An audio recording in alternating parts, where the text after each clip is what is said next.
Camera CCTV কিছু নেই এখানে। খোলা সব, মানে কি বলবো, ওপেনলি সব। মুখে বলতেও খুব খারাপ লাগছে। মানে সবাই এখানে খোলাই রয়েছে, সব রকম দেখলাম, অনেক কিছুই দেখলাম। ক্যামেরায় আমরা তুলছি না, কেননা সেগুলো তুললে হয়তো তারা,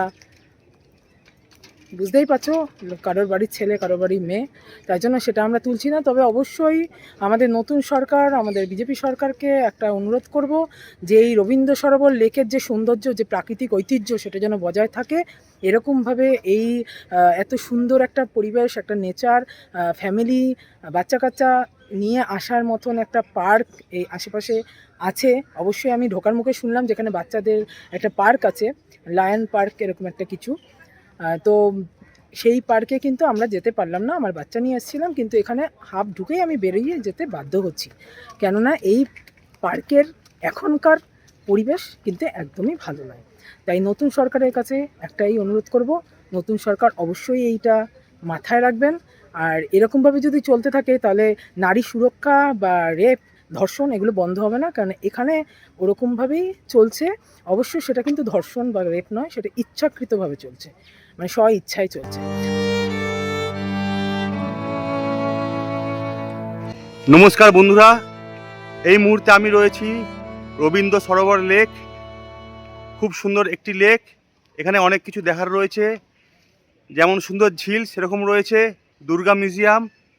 এই যে দেখতে পাচ্ছেন, লেকের ধারে দাঁড়িয়ে রয়েছি। এই লেকে কবে আসবেন, কীভাবে আসবেন, কীরকম খরচা, আর কখন আসবেন না, সব ডিটেলস এই ভিডিওতে থাকবে। সুতরাং ভিডিওটা শেষ পর্যন্ত দেখতে থাকুন। প্রথমেই বলে দিই এই লেকে কবে কখন আসবেন। 365 দিন এই লেক খোলা থাকে, সকাল 5টা থেকে রাত্রি 8টা পর্যন্ত। তবে এটা বেস্ট হবে আপনারা যদি 5টা থেকে সকাল 10টার মধ্যে আসেন। এই সময় জগিং পিরিয়ড, অনেকেই বিভিন্ন প্রকার যোগব্যায়াম করেন, খুব ভালো পরিবেশ থাকে। তারপরেই কিন্তু স্কুল কলেজের টাইমে এই জায়গাটি নোংরা হতে শুরু করে। এবং খরচ কত, এখানে সম্পূর্ণ ফ্রি, কোনো প্রকার খরচ লাগে না।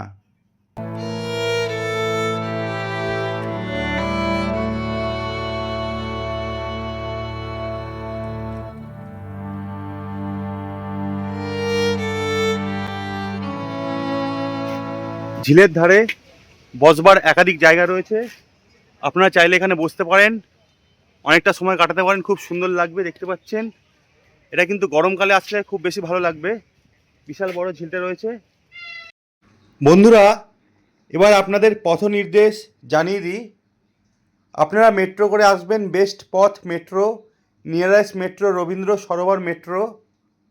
সেখান থেকে মাত্র 5 মিনিট হাঁটা পথ। এছাড়াও আপনারা নিয়ারেস্ট রেলওয়ে স্টেশন পেয়ে যাবেন টালিগঞ্জ রেলওয়ে স্টেশন। শিয়ালদা বা হাওড়া থেকে একাধিক বাস রুট পেয়ে যাবেন, ওলা উবের পেয়ে যাবেন, আর আপনারা চাইলে প্রাইভেট কারেও আসতে পারেন। দেখতে পারবেন ঐতিহ্যবাহী ইংরেজদের আমলের মতো সুন্দর সুন্দর ল্যাম্পপোস্ট।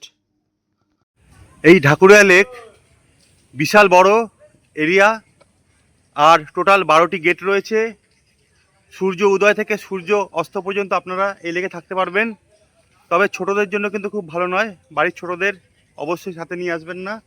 আর এখানে একটা ঝিল রয়েছে ছোট, আর মেন বড় ঝিলটা তো দেখালামই আপনাদেরকে। আর এই ঝিলে কিন্তু প্রচুর পদ্ম ফুল রয়েছে। এই ঝিলটা দেখবো, দেখার পরেই পাশে রয়েছে দুর্গা মিউজিয়াম, সেখানেও আপনাদের নিয়ে যাব। চলুন। প্রচুর জলপদ্ম হয়েছে, ভাইয়েরা সেগুলোই কালেকশন করছে। এছাড়াও এই ঝিলে প্রচুর বড় বড় মাছ আপনারা দেখতে পারবেন।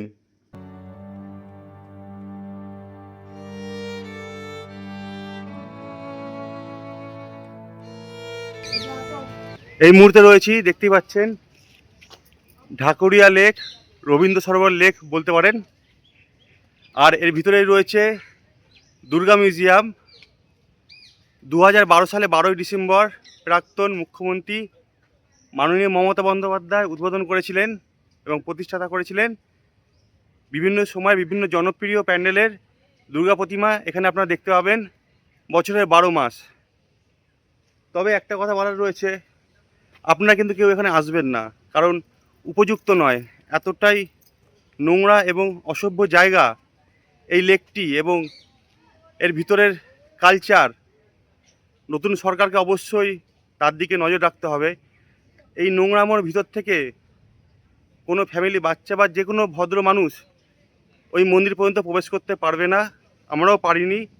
গুগল থেকে মন্দিরে কয়েকটা ছবি দেখালাম, আপনারা আপনাদের মতামত অবশ্যই জানাতে পারেন আমার কমেন্ট বক্সে গিয়ে। এর থেকে অনেক নোংরা নোংরা ফুটেজ রয়েছে আমার কাছে, যেগুলো আমি শেয়ার করলাম না সোশ্যাল মিডিয়ায়।